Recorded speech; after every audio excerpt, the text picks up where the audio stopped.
মানুহজনক কালিয়ে কৈ থৈছোঁ, সেই তুমি বোলো কালি ৰাতিপুৱা শুই উঠি বোলো ধুমাধুম বোলো তুমি একো কৰিব নালাগে, ধুমাধুম বোলো ৰাতিপুৱা শুই উঠি ভাত পানী বনাবা। ছোৱালী মই যিহেতু বনাব নোৱাৰোৱে, তেওঁক কৈছোঁ ভাতকেইটা তুমি বনাবা, আৰু মই খাওঁ নাখাওঁ কোনো কথা নাই বোলো, তোমালোকে দুয়োটাই খাবা আৰু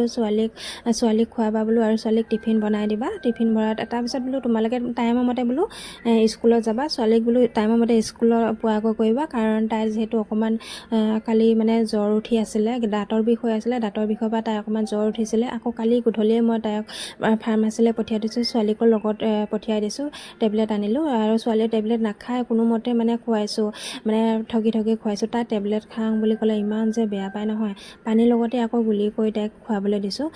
তাৰমানে তাই মানে যিহেতু এতিয়া ছমহীয়া পৰীক্ষা ন, পৰীক্ষাটো দিব নোৱাৰিলে কি হ'ব, সেইকাৰণে মানে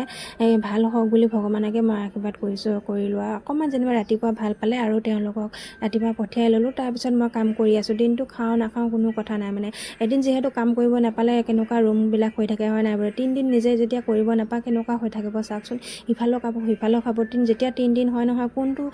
কোনটো কাম কৰিম যেন, ক'ৰ পৰা আৰম্ভ কৰিম যেন তেনেকুৱা লাগি যায়, মানে সকলো কাম বাহিৰে ভিতৰত যিহেতু কৰিব লাগে অকলেই, আৰু সকলোখিনি কৰিলোঁ। তাৰপিছত আকৌ ছোৱালীক থৈ মানুহজনে ঘৰলৈ আহিলে, মই বোলো বিচনাখন বোলো এইফালৰ বিচনাখন সিফালে নিওঁ আহা বুলি ক'লোঁ, আৰু ওচৰ নবৌকো মাতিলোঁ, আৰু ওচৰ নবৌ মই গোটেই তিনিটাই লগ লাগি ৰুমৰ বিচনাখন ইফালকৈ সিফালে নিলোঁ। পিছে বেকগ্ৰাউণ্ডত আমাৰ বস্তুবিলাক দেখি নাহাঁহিব দেই, আমি মানে নতুনকৈ ঘৰটো বনাইছোঁহে দেই, আমাৰ সপোনৰ ঘৰখন মানে এতিয়া সম্পূৰ্ণ হোৱাই নাই, আধৰুৱা হৈ আছে, কাম কৰি আছোঁ তেনেকৈ, আকৌ লাগি আছোঁ। তাৰপিছত আকৌ ভাত পানী খাই লৈ মানুহজনে আকৌ ডিউটিৰ জেগাত যাবই, কামৰ জেগালৈ,